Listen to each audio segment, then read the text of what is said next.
우리 이 시간 하나님 말씀을 같이 보겠습니다. 시편 51편 1절로 7절까지 말씀입니다. 시편 51편 1절로 7절까지 말씀, 제가 가지고 있는 구약 성경책 839면에 있습니다. 839면입니다. 시편 51편 1절로 7절까지 말씀을 우리 같이 합심해서 우리 같이 읽겠습니다. 합독합니다. 하나님이여, 주의 인자를 따라 내게 은혜를 베푸시며 주의 많은 긍휼을 따라 내 죄악을 지우소서. 나의 죄악을 맑게 씻으시며 나의 죄를 깨끗이 제하소서. 물론 나는 내 죄가를 아오니 내 죄가 항상 내 앞에 있나이다. 내가 주께만 범죄하여 주의 목전에 악을 행하여 싸우니 주께서 말씀하실 때에 의로우시다 하고 주께서 심판하실 때에 순전하시다 하리이다. 내가 죄악 중에서 출생하였으며 어머니가 죄 중에서 나를 잉태하였나이다. 보소서, 주께서는 중심이 진실함을 원하시오니 내게 지혜를 은밀히 가르치시리이다. 우설초로 나를 정결하게 하소서. 내가 정결하리이다. 나의 죄를 씻어주소서. 내가 눈보다 희리이다. 아멘. 우리 오늘은 사순절 두 번째 주일을 맞이해서 함께 모여 예배하지는 못하지만 가정에서 영상으로 예배 드릴 수 있음에 우리가 감사하며, 또한 우리가 드리는 예배 초소마다 주의 은혜와 또한 주의 성령의 충만함이 임하는 그러한 자리가 되시기를 간절히 주님의 이름으로 축원합니다. 지금 이제 이 코로나 바이러스가 확산되기 시작하면서 31번 신천지 이 사이비 집단에서 한 사람이 이 전염시키기 시작하면서 지역 감염이 확산되기 시작하고 2월 18일 날 그 일이 일어나고 지금 오늘이 3월 8일이잖아요. 그러면 거의 11일입니까? 20일입니까? 한 20일 정도 되는 그런 이 시간 속에 정말 많은 사람들이 왕래도 못하고, 그리고 이제 이 사회적인 거리두기라는 이런 모습 때문에 이 거리를 두고 이렇게 지나면서 거리가 텅텅 비는 이런 모습 가운데 특히 대구 땅은 더 심한 그런 모습인데, 이런 때가 되어서 지금 이제 많은 사람들이 호소하는 것 중에 하나가 뭔가 하면 정신적인 건강이에요.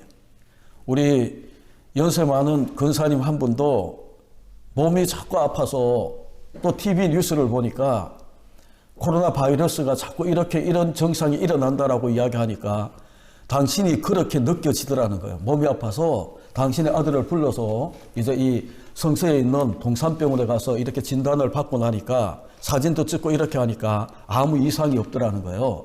그러면서 뭐라고 이야기하는가 하면 정신적인 이 신경성이라고 그렇게 이야기를 하더랍니다. 그러니까 이제 이 국민이 이제 정신적인 이 건강에 노출되는 이런 모습이 그 가운데 일어나기 시작하는데, 여러분, 이런 때에 나타나고 있는 많은 것들 중에 하나가 뭔가 하면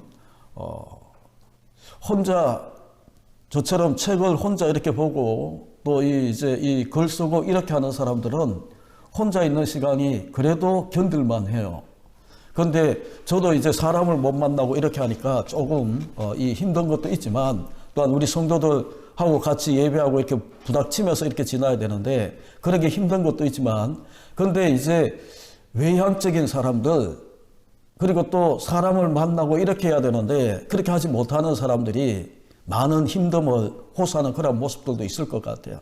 그래서 지금 일어나고 있는 많은 이 현상들 가운데에 이제 강박증, 그리고 이 경제적인 어려움 때문에 일어나고 있는 내일에 대한 두려움, 염려, 그리고 이 가족의 건강, 걱정, 이런 것들, 그러면서 자연히 일어나고 있는 이 감정 중에 하나가 뭔가 하면 두려움이에요.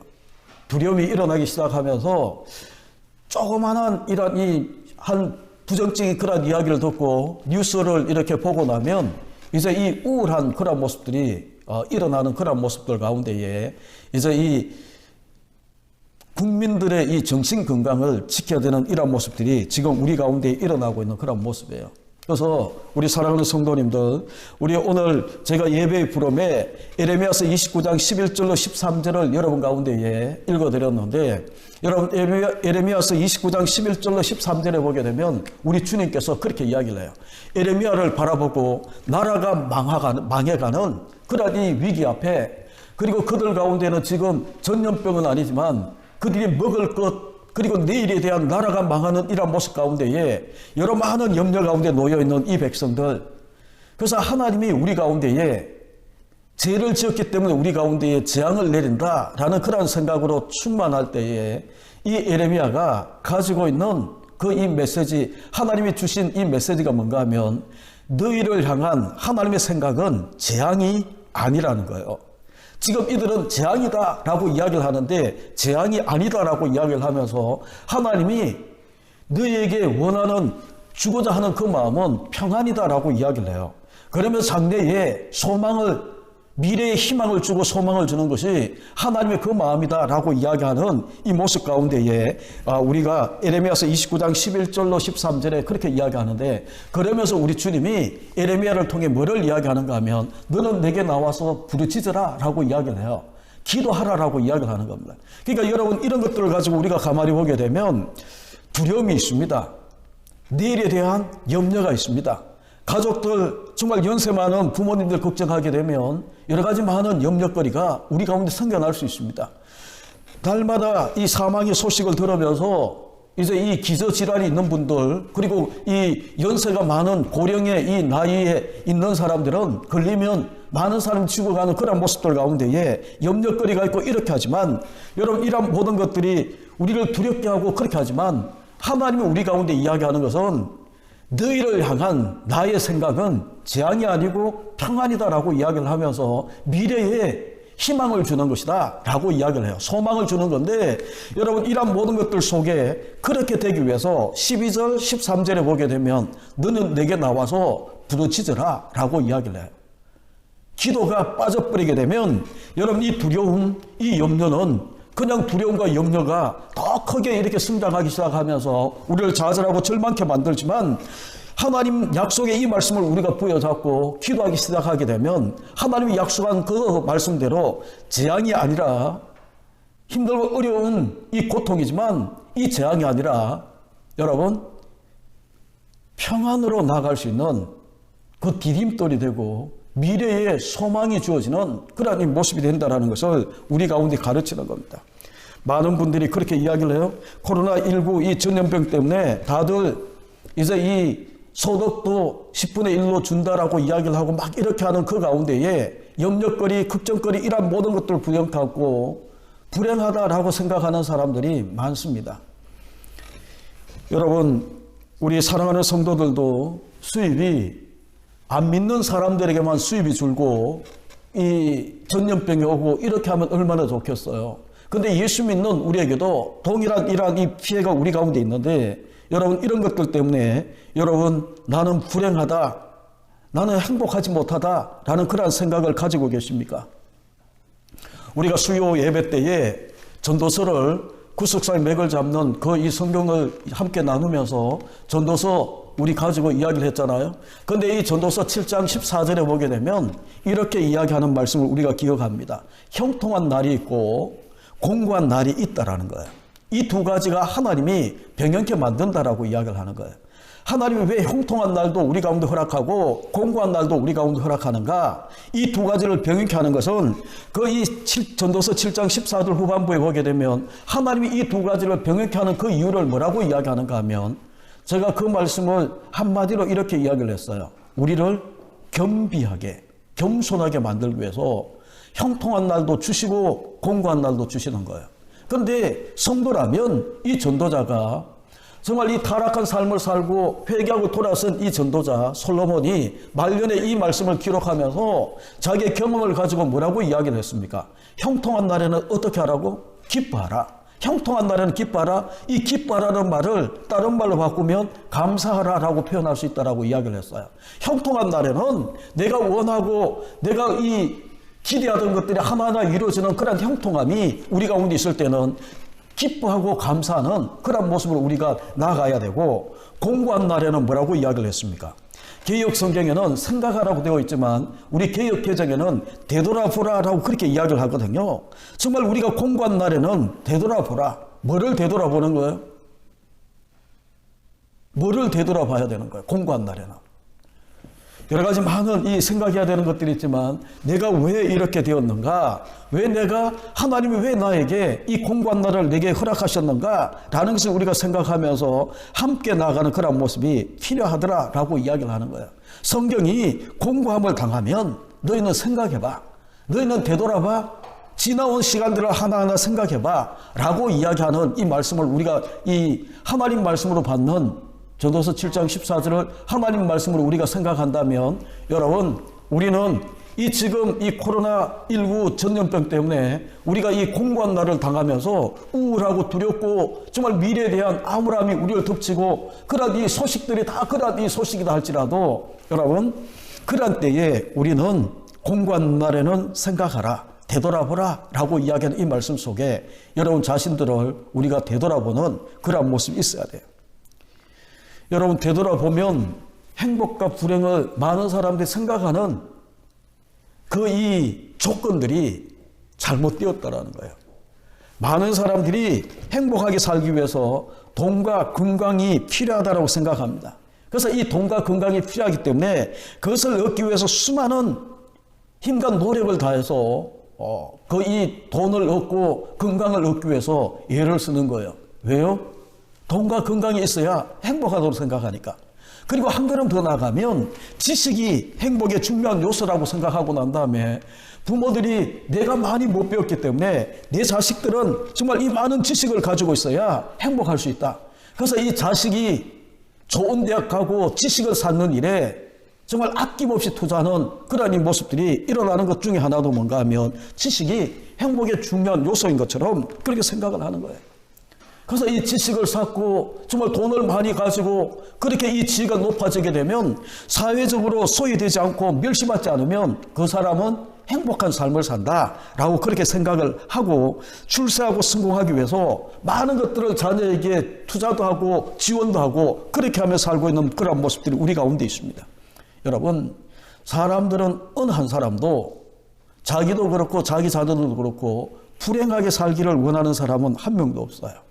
그러나 우리가 공고한 날에는 한번 생각해 보셔야 돼요. 정말 돈과 건강과 지식과 사회적인 지위가 높아지면 정말 우리가 행복하다라고 그렇게 이야기할 수 있는가?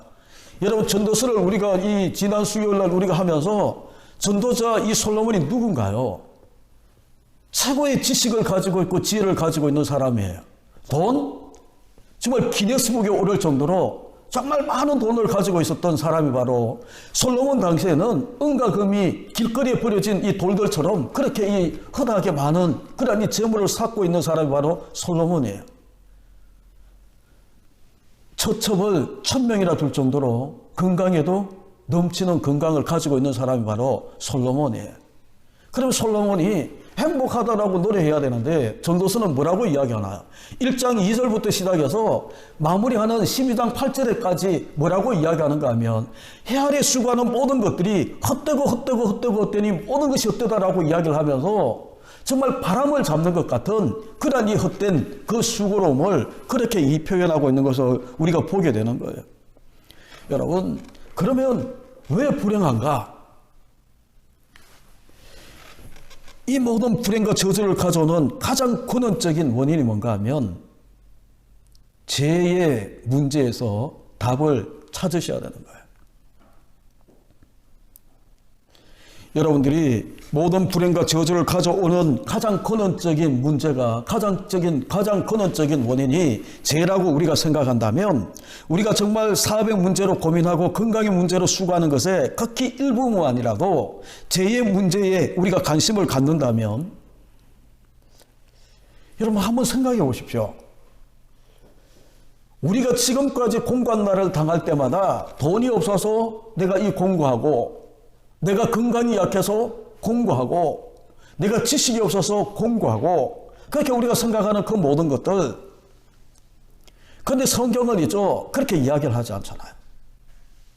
우리가 불행하고 정말 우리가 이 저주 속에 우리가 사는, 정말 이 두려움 가운데 우리가 사는 가장 근원적인 원인은 뭔가 하면 죄의 문제라는 거예요.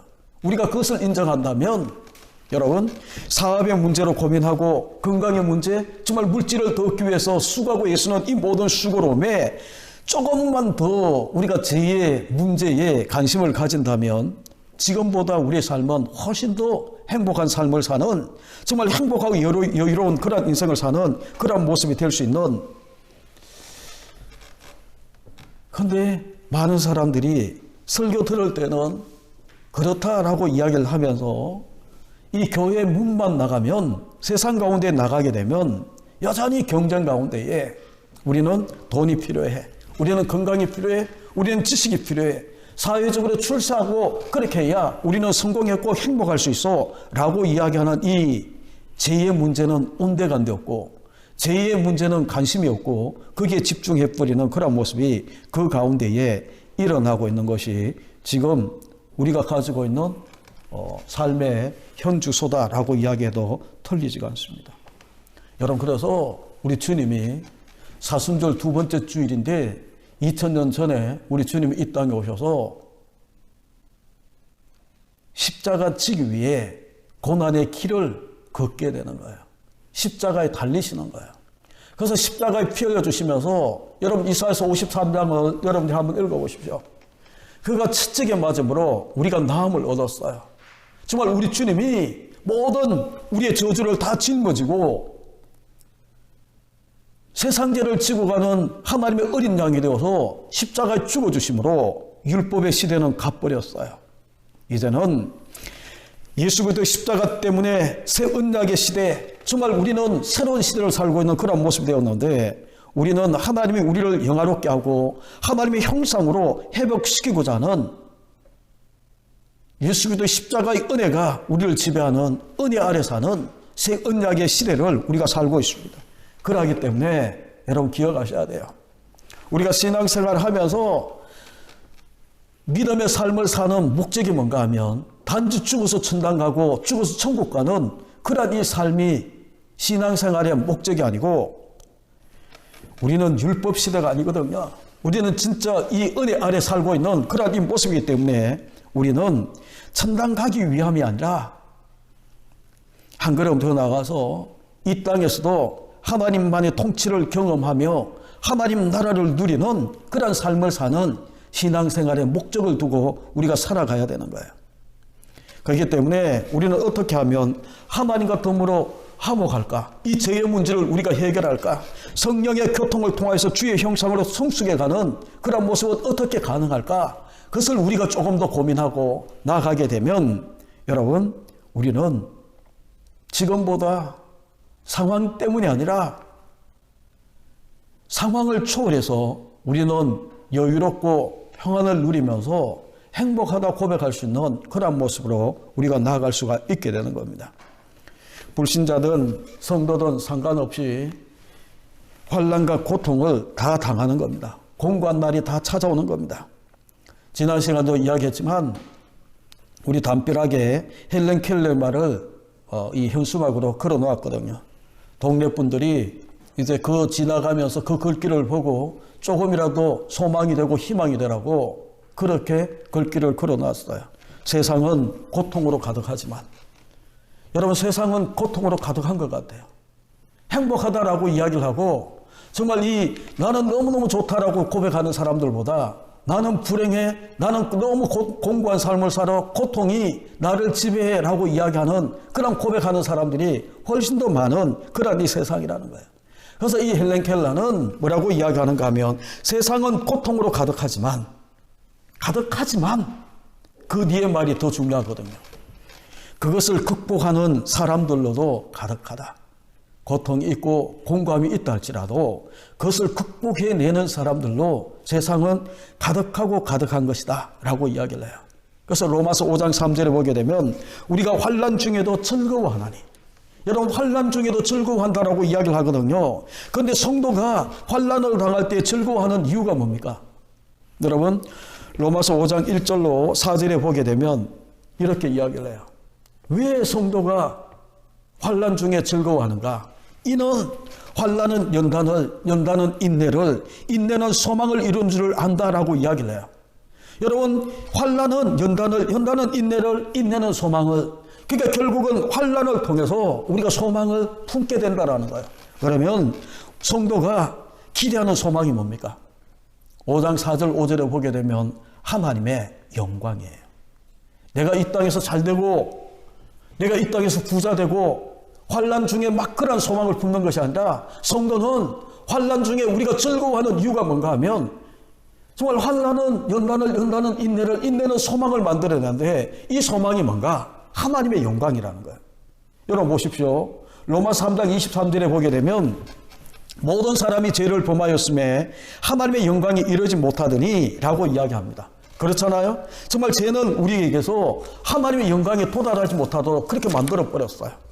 하나님은 태초에 사람을 창조하실 때에 하나님의 형상으로 하나님을 대신하는 영광스러운 왕적인 이 권세를 가지고 살도록 그렇게 창조를 해서 에덴 동산에서 그렇게 살도록 우리를 불러주셨어요. 그런데 죄가 들어오고 난 다음에 이 모든 것들을 다 상실해버렸어요. 가장 큰 게 뭔가 하면 왕적인 권세를, 물론 연결되는 거지만 왕의 권세를, 왕의 자리를 잃어버려서 여러분 안타까운 것이 아니고 하나님의 형상인 하나님의 영광을 잃어버린 거예요. 그래서 우리가 예수님을 만났다라고 이야기하는 것은이죠, 예수님을 통해서 구원받았다라고 이야기하는 것은 죄의 문제가 해결되고 천국을 사는 삶을 시작했음을 의미하는 겁니다. 그래서 예수님이 이 땅에 오셨을 때에 공생애를 시작하면서 첫 메시지가 뭐였나요? 회개하라, 천국이 가까이 왔느니라 라고 이야기를 하는 겁니다.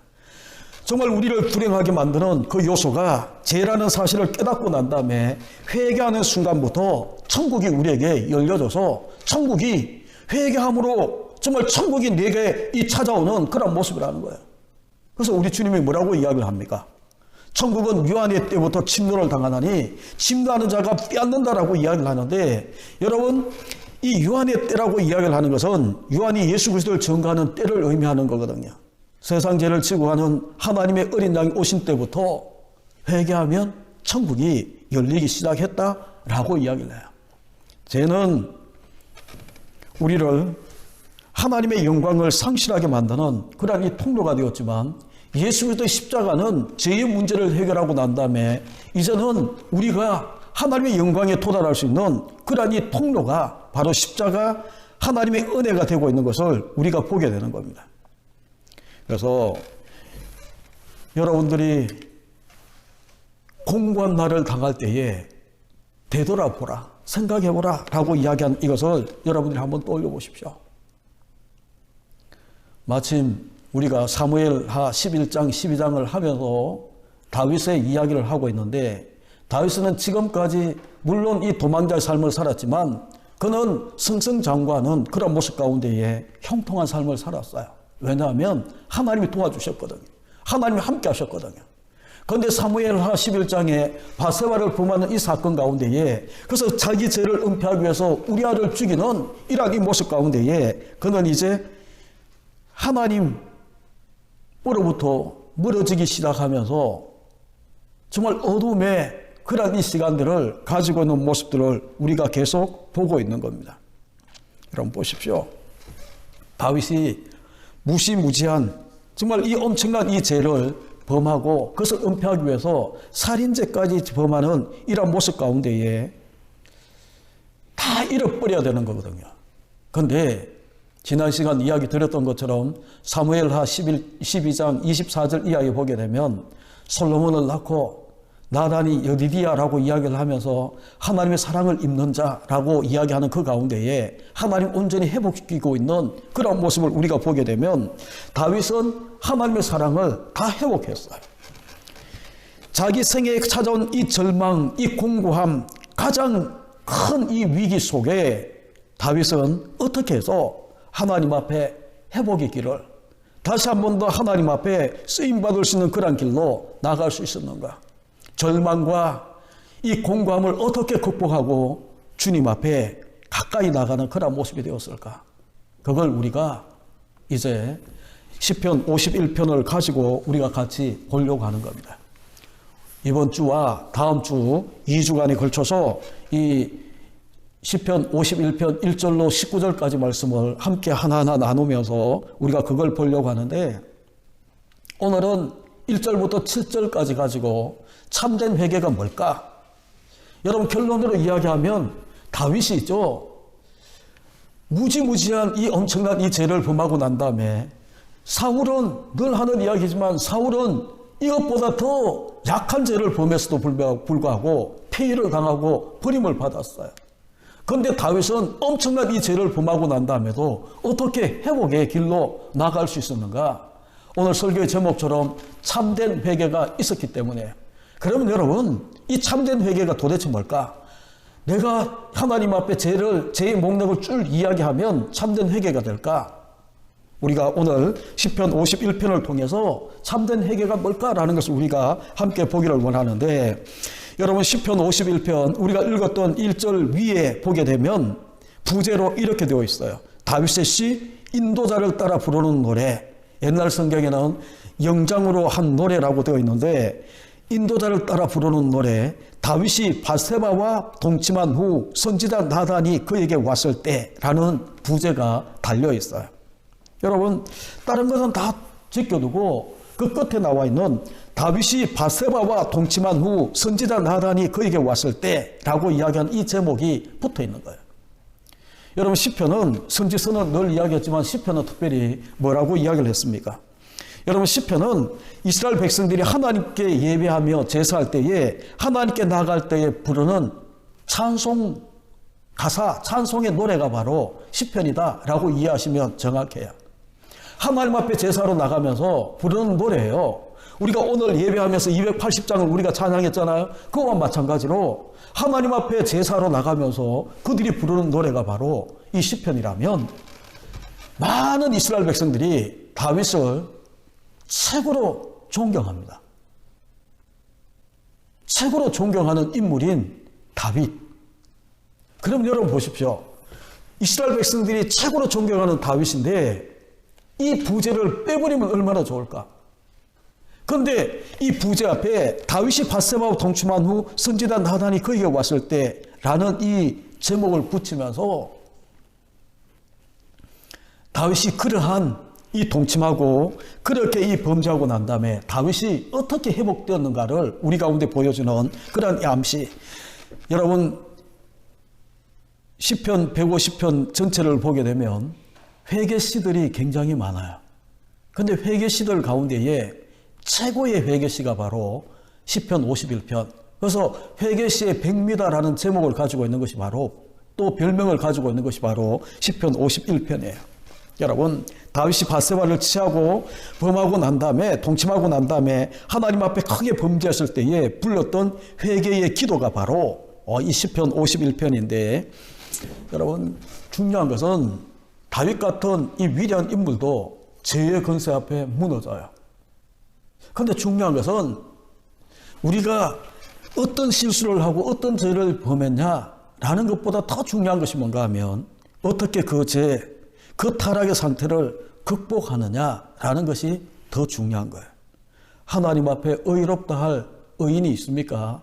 모든 사람이 죄를 범하였음에 하나님의 영광이 이루지 못한다라고 아까 이야기했던 로마서 3장 23절에 보게 되면 다 죄인이거든요. 아담이 범죄한 이후에 지금까지 모든 사람들은 다 타락한 그런 존재, 전적인 부패의 존재가 바로 우리다라고 그렇게 고백할 수 있는데, 그래서 구원은 예수 그리스도를 통해서 잃어버린 하나님의 형상을 되찾는 거고, 하나님의 에덴의 축복을 되찾는 것이 바로 구원이라는 거예요. 이것이 구약에서는 가나안으로 상징되지만 신약에서는 하나님 나라로 나타나는 겁니다. 다윗은 무지무지 어마어마한 죄를 범했어요. 그럼에도 불구하고 그가 하나님의 용서를 경험하고 하나님의 사랑을 회복하고 하나님 앞에 이 예수 그리스도의 예표적인 인물로 그렇게 나아가고 있는 그 모습이 어떻게 가능한가? 그걸 우리가 오늘 보자라는 거예요.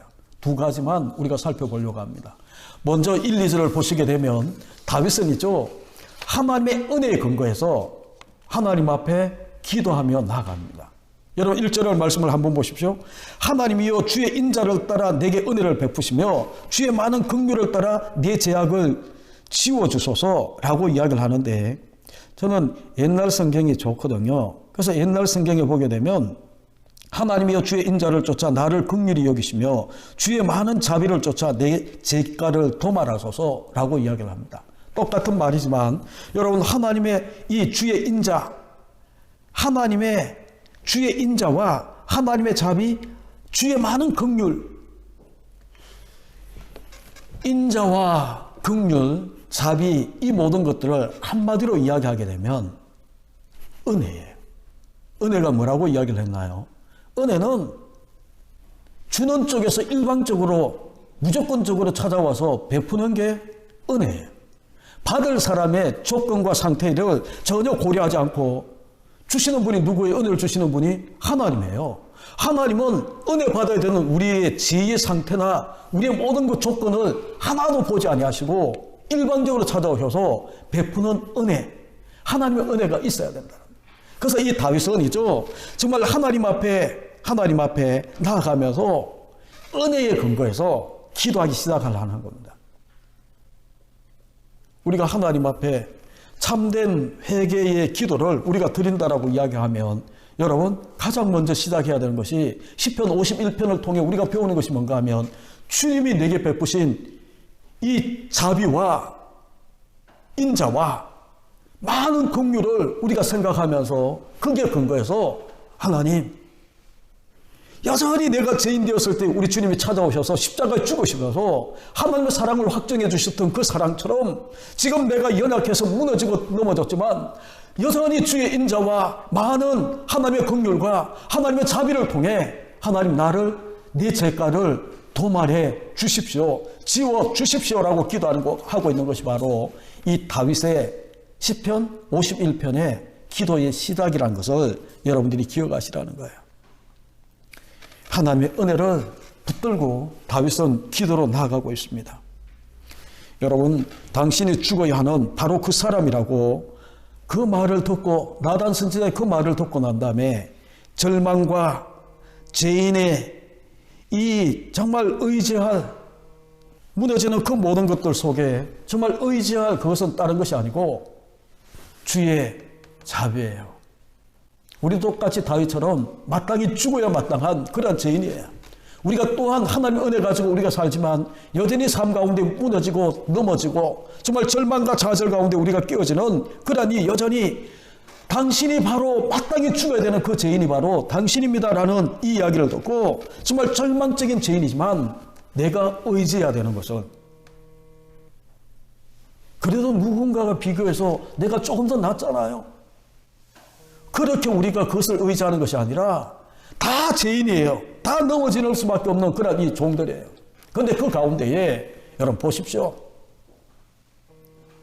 정말 우리가 의지하고 붙들어야 되는 것은 다윗처럼 주의 인자와 주의 긍휼과 은혜뿐임을 여러분들이 기억하셔야 되는 겁니다.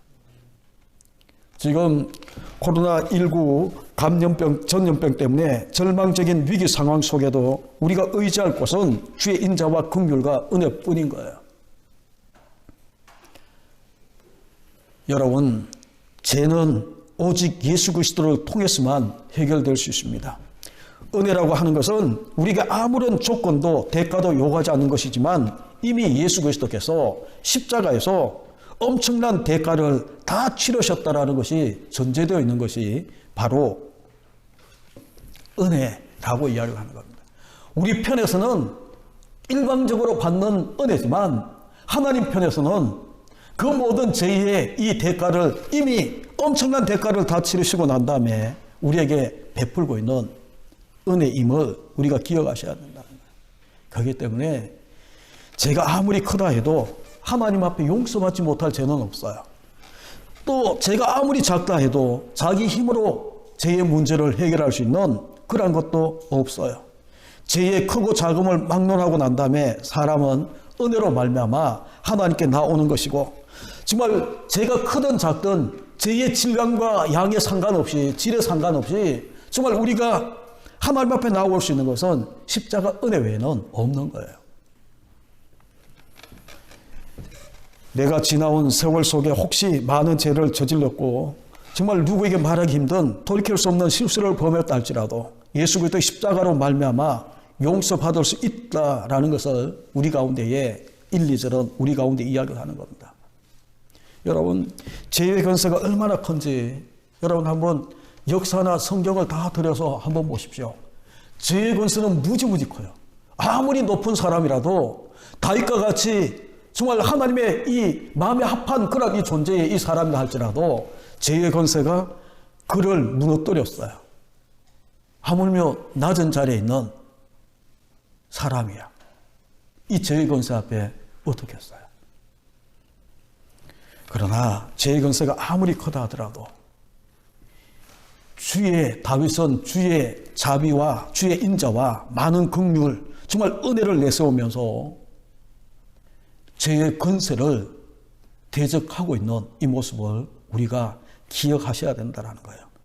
다윗은 주의 은혜로 자신의 죄가를 도말해달라, 깨끗하게 지워달라라고 그렇게 기도하고 간구하고 나아가는 겁니다. 주의 은혜가 죄의 권세보다 더 크고 능력이 있음을 여러분 믿으십시오. 십자가가 죄의 권세가 아무리 크다 하더라도 십자가의 권세가 더 큰 권세임을 여러분들이 믿으십시오. 그래서 우리가 다윗처럼 주의 은혜에 근거해서 회개의 자리로 나아가는 저와 여러분 될 수 있기를 간절히 예수 그리스도 이름으로 축원합니다.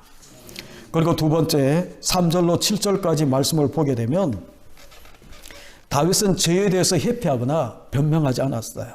자기 합리화하지 않았어요.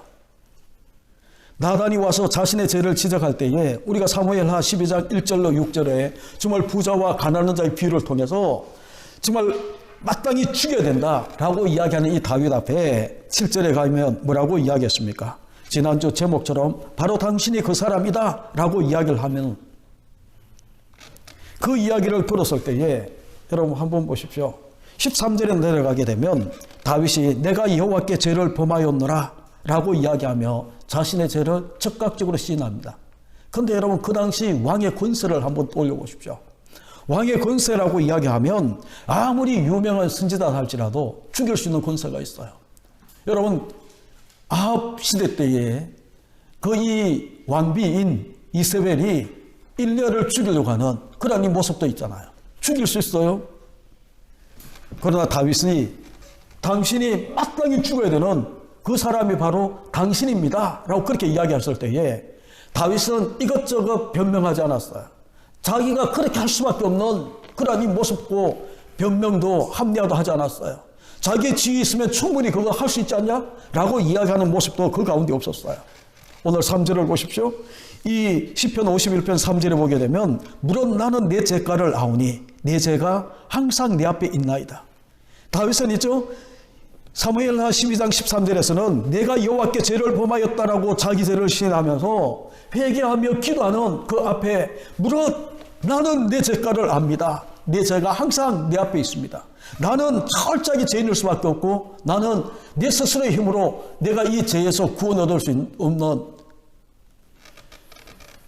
자력 구원의 불가능성을 다시 한 번 더 고백하는 것이 내 죄가를 아오니 내 죄가 항상 내 앞에 있나이다 라고 이야기를 하는 거예요. 여러분 이렇게 내 죄가 있습니다 라고 이야기하는 것 가지고 다윗이 참된 회개를 했다라고 이야기하는 게 아니거든요. 17절 말씀을 한번 보십시오. 17절 하나님께서 구하시는 제사는 상한 심령이라 하나님이여 상하고 통회하는 마음을 주께서 멸시하지 아니하나이다. 여러분 이 17절과 연관해서 여러분들이 보시게 되면 단순히 내 죄가를 알고 내 죄가 항상 내게 있습니다 라고 인정하는 죄를 인정하는 그런 차원이 아니고 상한 심령과 통회하는 그 이 마음을 가지고 주님 앞에 자기 죄를 그렇게 바라보고 있는 모습이라는 거예요. 참된 회개가 뭡니까? 자기 죄를 시인하고 상하고 통회하는 심령으로 주님께 나아가는 것이 바로 이 참된 회개다라는 것을 다윗이 우리 가운데 이야기를 하는 거예요. 많은 사람들이 죄를 범하고 난 다음에 주님 앞에 나와서 자기 죄를 인정하고 시인합니다.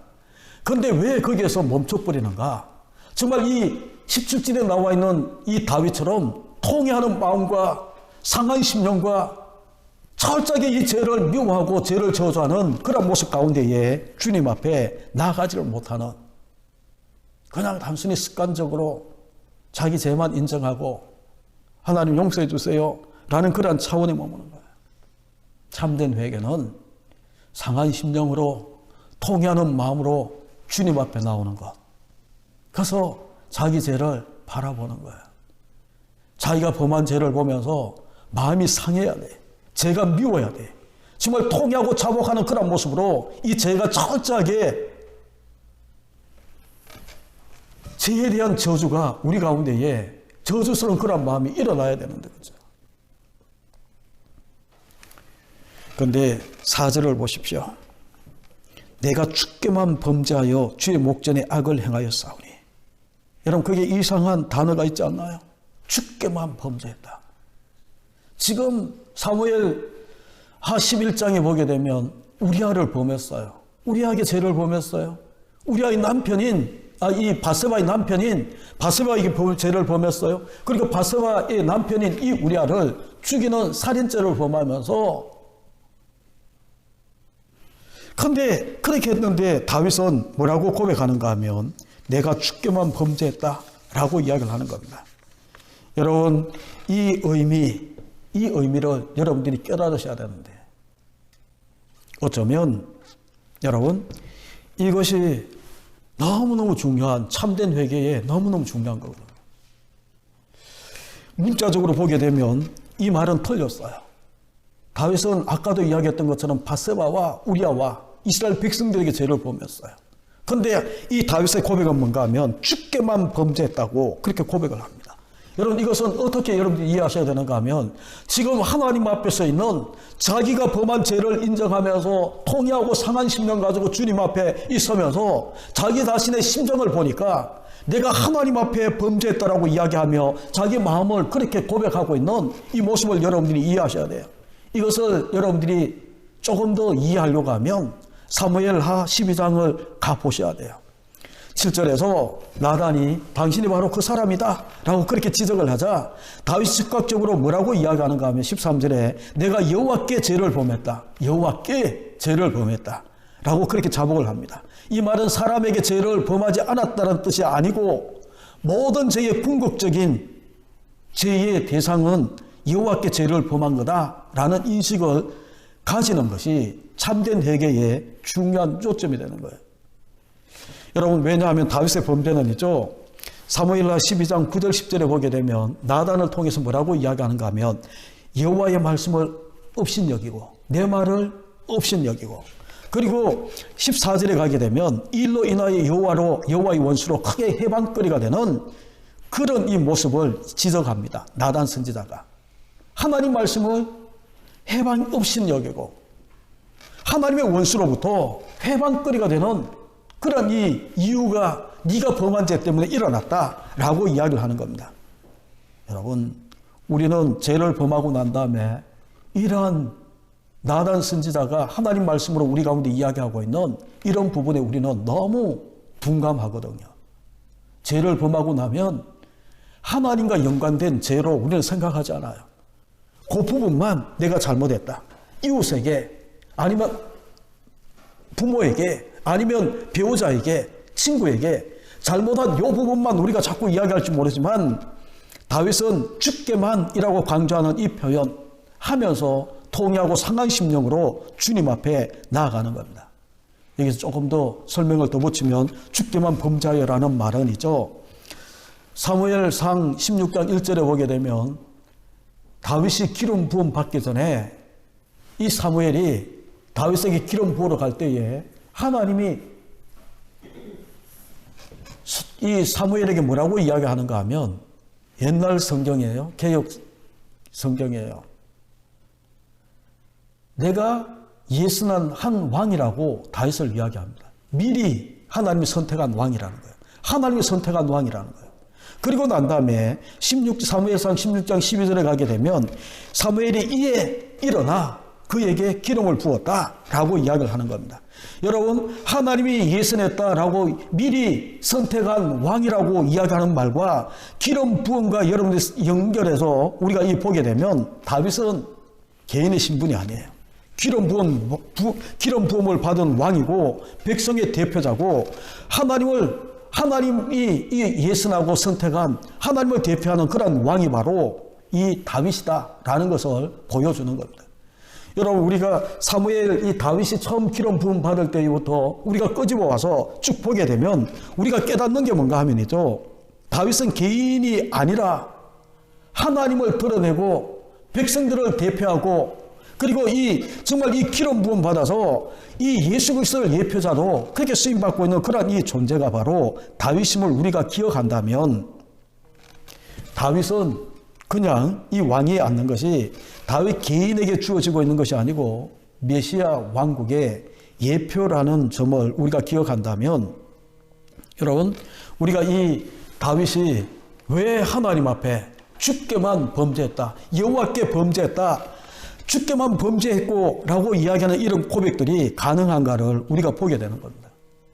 여러분, 다윗이 범죄했어도, 주께 범죄했어도 폐위될 수 없는 이유가, 지난번에도 이야기했지만 사무엘하 7장에 보게 되면 메시아 언약 때문이에요. 우리에게도 그 언약이 있어요. 하나님 우리 가운데에 주시고 있는 그 메시아의 이 언약이 우리 가운데 있어요.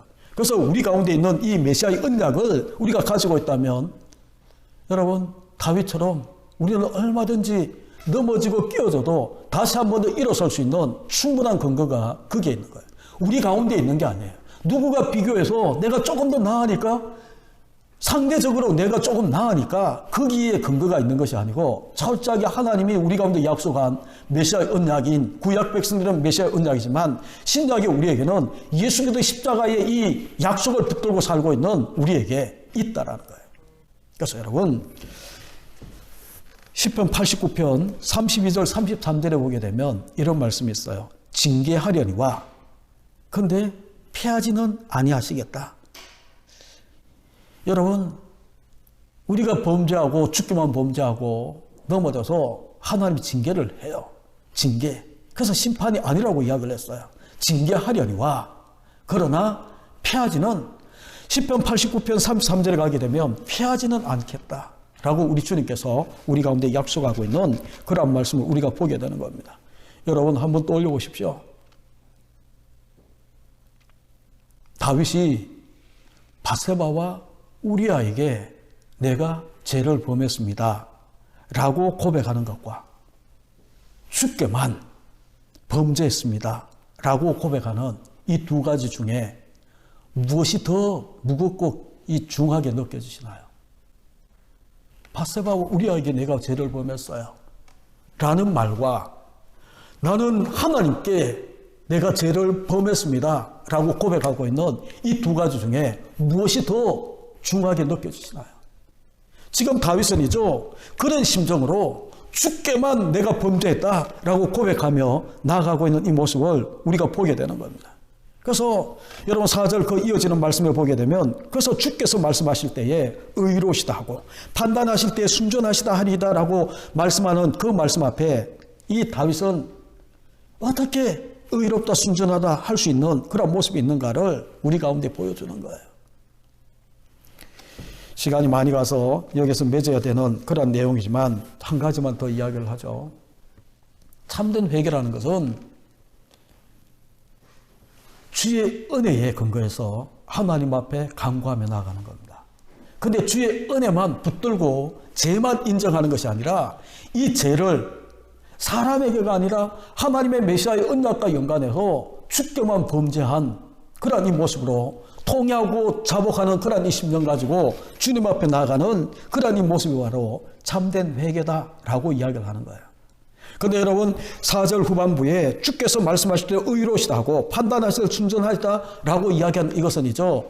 여러분 다윗이 똑같이 고백하고 있는 회개 기도를 드리고 있는 시편 32편 1절에 보게 되면 거기에 허물의 사함을 얻고 그 죄의 가려움을 받는 자가 복이 있다라고 이야기를 하는데, 여러분 여기 두 가지를 여러분들이 기억하셔야 돼요.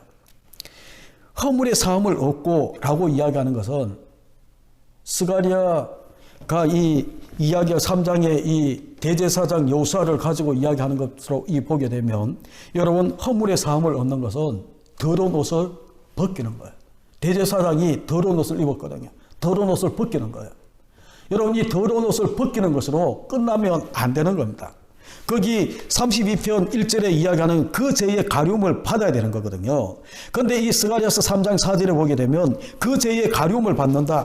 벌거벗음을 가리는 것은 뭔가 하면 더러운 옷을 벗어내고 아름다운 새 옷을 입히는 이것이 바로 이 죄의 가려움을 받는 거예요. 예수 그리스도 십자가의 죽음으로 우리의 더러운 옷은 벗겨져요. 그리고 난 다음에 그것을 다시 내가 믿음으로 받아들임으로 예수 그리스도의 옷을, 의로운 옷을 입고 아름다운 옷을 입고 깨끗한 서마포를 입고 내가 의인이 되어서 주님 앞에 서는 그 모습이라는 거예요. 참된 회개는 바로 그런 겁니다.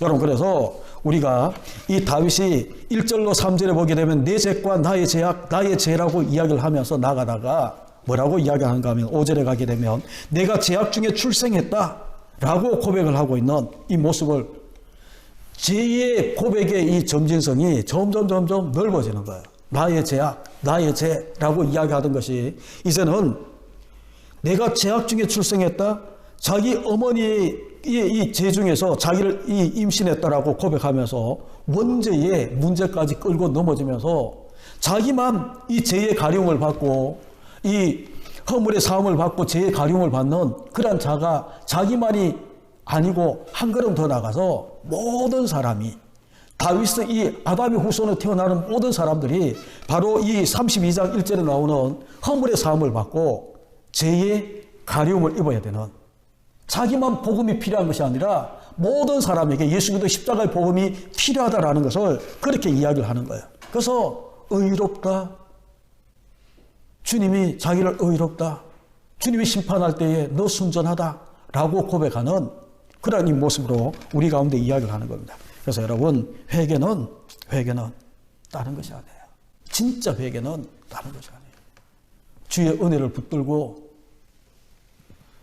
메시아의 언약을 붙들고 십자가의 복음을 붙들고 우리가 주님 앞에 바로 서는 것이 바로 참된 회개인 것을 여러분이 기억하시고, 시간이 가서 오늘은 여기에서 말씀을 맺고 다음 시간에 계속 이어서 나가는데, 회개는 그런 겁니다. 우리가 역대하 7장 13절에 우리가 14절에 보게 되면 메뚜기 떼나 가뭄이나 전염병이 창궐할 때에 14절에 가게 되면 뭐라고 이야기합니까? 너희는 악한 길에서 떠나 주의 얼굴을 구하면 내가 듣고 이 땅을 고치마 약속하는 거예요.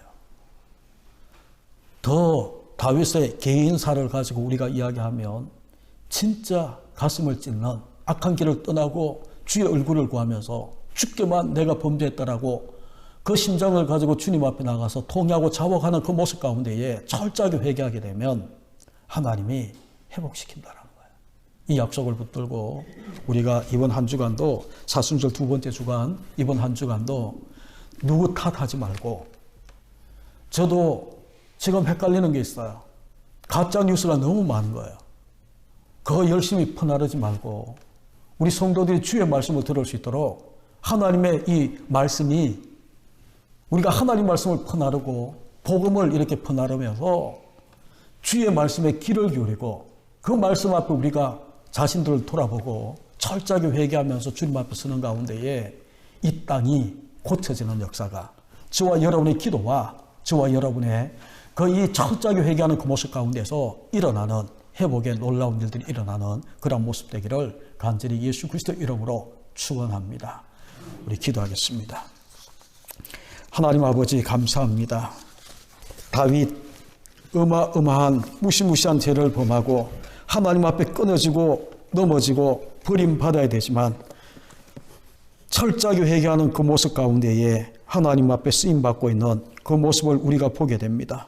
사랑하는 아버지 하나님, 우리 가운데도 이 코로나 전염병으로 인한 이 두려움이, 이 공고함이, 이 고통이 악한 길에서 떠나 주의 얼굴을 구하며 다윗처럼 철저하게 회개하는 이 모습 가운데에 이 땅 고치시는 하나님의 놀라운 역사를 우리가 경험하며 하나님 앞에 간증거리로 우리가 나아갈 수 있는 이번 기회가 되게 하나님 축복해 주옵소서.